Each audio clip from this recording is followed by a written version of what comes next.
बहुत पूजा पाठ करने के बाद भी घर में बरकत क्यों नहीं होती? आपने बहुत से लोगों से कहते हुए सुना होगा कि मैं इतनी पूजा पाठ करता हूँ लेकिन उसका पूर्ण फल मुझे नहीं मिलता है। इस वीडियो में उसका कारण बताएंगे। जाने अनजाने में कुछ लोग पूजा के दौरान कई तरह की गलतियाँ कर बैठते हैं जिसकी वजह से उन्हें फल नहीं मिल पाता है और पूजा अधूरी रह जाती है। ऐसे में अगर आप गलत विधियाँ और नियमों के साथ पूजा करते हैं तो उसका विपरीत प्रभाव पड़ सकता है। चलिए जानते हैं कि घर और मंदिरों में पूजा करने का सही तरीका क्या है। उससे पहले अगर आप भी चाहते हैं कि लक्ष्मी माता का आशीर्वाद आप पर बना रहे तो इस वीडियो को एक लाइक करें और चैनल को सब्सक्राइब कर लें और कमेंट बॉक्स में जय लक्ष्मी माता जरूर लिखें। किसी भी देवी देवता या भगवान का पूजन करने से पहले स्नान किया जाता है। स्नान के पश्चात शांत मन से भगवान के सामने आसन पर बैठा जाता है। पूजा कभी भी खड़े होकर नहीं करनी चाहिए और ना ही खाली फर्श पर बैठकर पूजा करनी चाहिए। कुछ लोग पूजा करते समय जमीन पर ही बैठ जाते हैं जो कि बिल्कुल गलत है। जिस तरह से अपने भगवान को बैठने के लिए आसन दिया है ठीक उसी प्रकार से स्वयं भी आसन पर बैठें। शास्त्रों में कंबल और कुश के आसन को पूजा के लिए शुभ माना गया है। नंबर 2, इस बात का भी ध्यान रखें कि पूजा का स्थान घर के फर्श से थोड़ा ऊपर होना चाहिए क्योंकि भगवान अतुल्य और श्रेष्ठ हैं, इसलिए आप अपनी बराबरी में उनकी पूजा न करें। पूजा के लिए भगवान को किसी चौकी में या फिर से ऊंचे स्थान पर स्थापित करें। इसके अलावा पूजा घर में देवी देवताओं की मूर्तियों को कभी भी दीवार से सटाकर नहीं रखनी चाहिए। पूजन करते समय आपका मुंह उत्तर या फिर पूर्व दिशा में ही होना चाहिए। घर या किसी भी मंदिर में पूजा संपन्न करने के बाद भगवान से अपनी भूल के लिए उनके समक्ष क्षमा याचना जरूर कर लेनी चाहिए। इससे परमात्मा आपके द्वारा जाने अनजाने में की गई गलती को क्षमा करते हैं और आशीर्वाद देते हैं। पूजा घर हमेशा घर के ईशान कोण में ही रहना चाहिए। पूजा करने किसी एक देवी देवता की मूर्ति ज़्यादा बड़ी नहीं होनी चाहिए। घर के मंदिर में किसी भी भगवान की मूर्ति 9 इंच या 5 सेंटीमीटर से छोटी होनी चाहिए। इससे बड़ी प्रतिमा घर में रखना शुभ नहीं माना जाता। बड़ी प्रतिमा का मंदिर में रखना चाहिए। अपने बेडरूम में कभी भी पूजा घर स्थापित न करें और रात्रि के समय अपनी पूजा घर को पर्दे से ढक कर रखें और पूजा घर में काम में आने वाली सभी चीज़ें जैसे शंख, घंटी, प्रसाद के बर्तन, दीपक, शिवलिंग और भगवान का शालिग्राम को साफ कपड़ों के ऊपर रखना चाहिए। ऐसा नहीं करने पर हर रोज पूजा पाठ करने के बाद भी आपको उचित फल नहीं मिल पाता है। शास्त्रों में उल्लेख है कि घर या मंदिर कहीं पर भी यदि आप सूर्यास्त के बाद रात के समय पूजा करते हैं तो इस समय ना तो शंख बजाना चाहिए और ना ही घंटी बजानी चाहिए। ऐसा माना जाता है कि सूर्यास्त के बाद देवी देवताओं शयन के लिए चले जाते हैं और ऐसे में उन्हें जगाना नहीं चाहिए माना जाता है। इसलिए इस बात का सदैव ध्यान रखें कि सूर्यास्त के बाद घंटी और शंख बिल्कुल न बजाएं। अक्सर लोग पूजा करते समय सिर्फ धूप जलाते हैं लेकिन यह गलत है। किसी भी देवी देवताओं की पूजा करने से पहले दीपक जलाना अनिवार्य माना जाता है। ऐसी मान्यता है कि दीपक भगवान के प्रति हमारे भाव, हमारे द्वारा चढ़ाया हुआ प्रसाद रूप और अन्य कार्यों का साक्षी होता है। अगर आप पूजा करने से पहले दीपक नहीं जलाते हैं तो भगवान तक आपकी प्रार्थना कभी नहीं पहुंचती है। आजकल ज़्यादातर घरों में अगरबत्ती का इस्तेमाल किया जाता है परंतु कभी भी पूजा करते वक्त अगरबत्ती का इस्तेमाल नहीं करना चाहिए क्योंकि अगरबत्ती में बांस की डंडी का इस्तेमाल किया जाता है। हिंदू शास्त्रों में पूजा में बांस का इस्तेमाल वर्जित माना जाता है, इसलिए हमेशा पूजा में दीपक का इस्तेमाल करना चाहिए। अपने मंदिर या पूजा घर में कभी भी नंगी मूर्तियां ना रखें। देवताओं को स्वस्थ वस्त्र पहनाएं। आजकल बाजार में भी देवी देवताओं के वस्त्र उपलब्ध होते हैं, आप चाहें तो बाजार से ले सकते हैं। हमेशा देवताओं की पसंद के अनुसार या फिर सुविधा को ध्यान में रखते हुए ही वस्त्र पहनाना चाहिए। सूर्य, गणेश, दुर्गा, शिव और विष्णु यह पंचदेव कहलाते हैं। उनकी पूजा सभी कार्यों में अनिवार्य रूप से की जाती है। प्रतिदिन पूजा करते समय देवताओं का ध्यान अवश्य करना चाहिए। इससे माता लक्ष्मी की कृपा और समृद्धि प्राप्त होती है।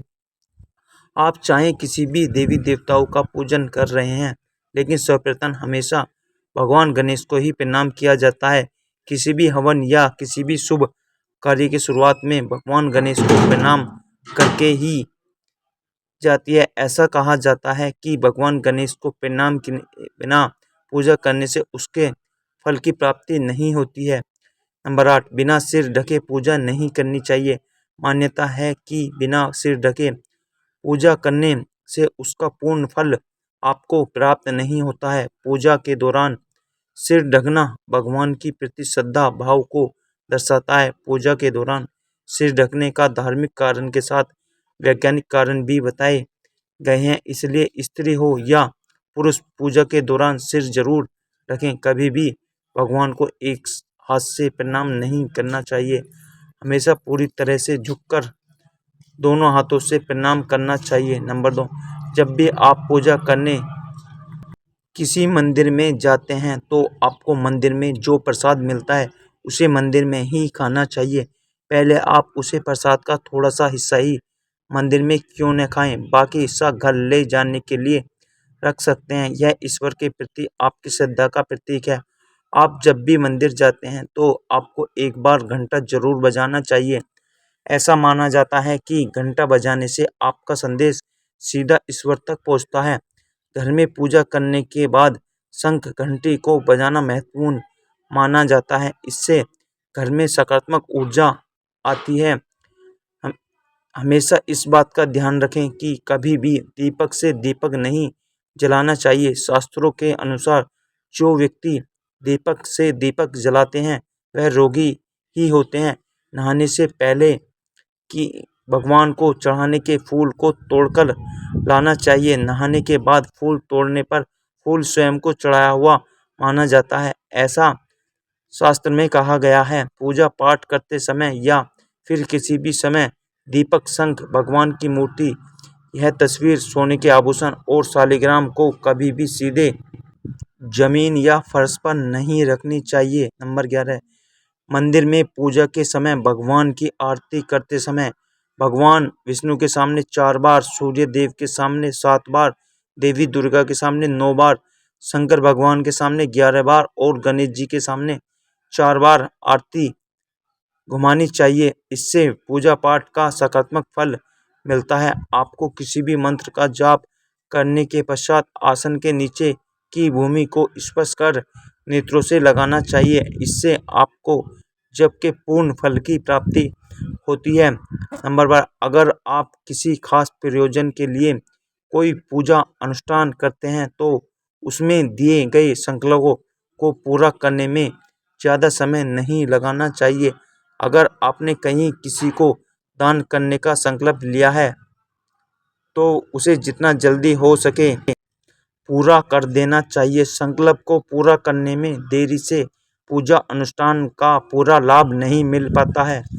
किसी को भी कोई वस्तु, दान, दक्षिणा हमेशा दाहिने हाथ से ही देना चाहिए। एकादशी, अमावस्या, कृष्णा चतुर्दशी, पूर्णिमा, व्रत तथा श्राद्ध के दिन बाल और दाढ़ी नहीं बनानी चाहिए। जिन लोगों को संस्कार हो चुका है उन्हें बिना जनेऊ पहने पूजा पाठ नहीं करना चाहिए, क्योंकि बिना जनेऊ पहने जो भी धार्मिक कार्य किया जाता है वह निष्फल हो जाता है।